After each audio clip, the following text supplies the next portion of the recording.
हरे कृष्ण, राधे राधे। कार्तिक मास महत्व में 14वां अध्याय 13वें अध्याय तक की कथाओं को भक्ति पूर्वक सुनने के बाद महाराज पृथु ने नारद जी से निवेदन किया, हे देवऋषि, आप सर्वज्ञाता हैं और मैं अज्ञानी।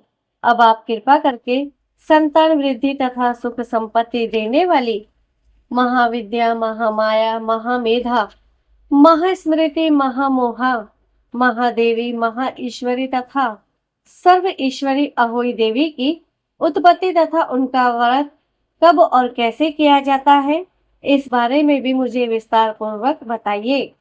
महाराज पृथु द्वारा इस प्रकार प्रार्थना किए जाने पर नारद जी एक प्राचीन कथा सुनाते हुए बोले, हे राजन, एक समय कली काल में बड़ा भारी दुर्भिक्ष पड़ा। भीषण अकाल और महामारी फैलने से अनेक व्यक्तियों की अकाल मृत्यु हुई। तब सब लोग इस विपत्ति से छुटकारा पाने का उपाय सोचने लगे। अंत में निश्चय करके कार्तिक कृष्णा सप्तमी का सबने व्रत रखा। व्रत के प्रभाव से सायंकाल चामुंडा देवी हाथ में नर मुंडलीय प्रकट होकर कहने लगी, मैं रुद्र सहित विहार करने के लिए यहाँ आई हूँ, परंतु समस्त संसार में पाप छाया हुआ है।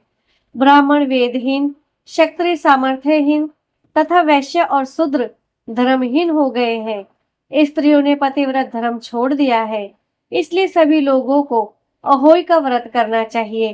कार्तिक कृष्णा सप्तमी तथा अष्टमी को केवल रोगियों को छोड़कर शेष सभी स्त्री पुरुष सारे दिन भोजन न करके शाम के समय अहोई देवी का पूजन करें। अहोई देवी मेरा ही नाम है, अतः सभी व्यक्ति अहोई पूजन को मेरा ही पूजन मानकर भक्ति भाव से करें। अहोई अष्टमी पूजन का विधान बताते हुए चामुंडा देवी ने कहा, सभी व्यक्ति अपने घरों को गोबर और मिट्टी से लेपकर साफ करें, फिर काला, पीला, हरा तथा लाल इन 4 रंगों से द्वार पर मेरी मूर्ति बनाएं और स्वादिष्ट पकवान बनाकर मेरी पूजन करें। जब चामुंडा देवी यह कह रही थी, तभी एक धीवर की स्त्री बोली, हे देवी माता, हम नीच लोगों का कर्तव्य भी बतलाइए।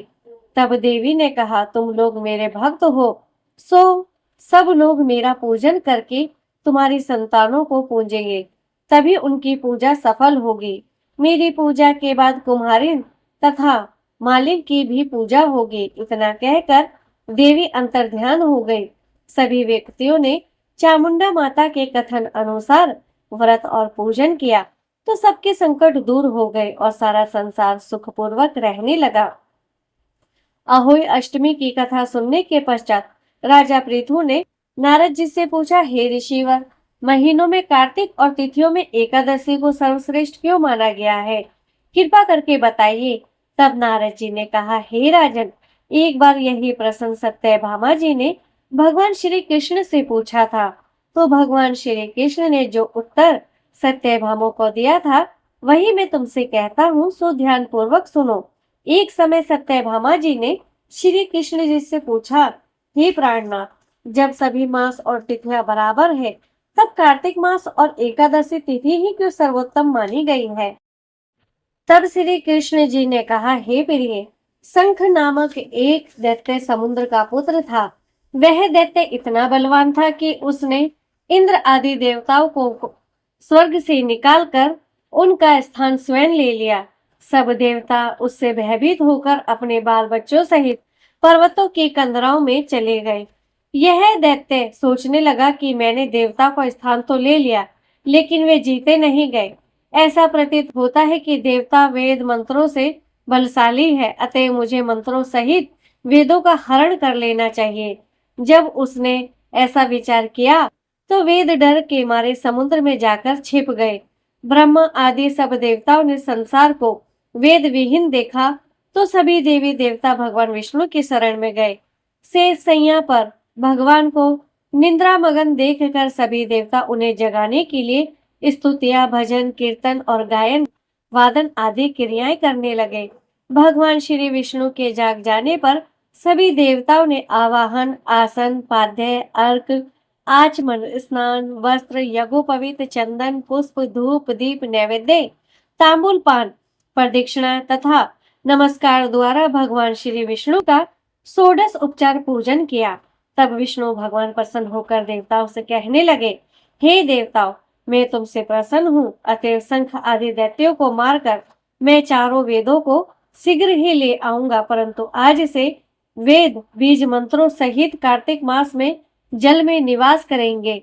अतएव कार्तिक के महीने में जो कोई जल में स्नान करेगा उसको यज्ञ करने के समान फल प्राप्त होगा और उसके समस्त विघ्न दूर हो जाएंगे।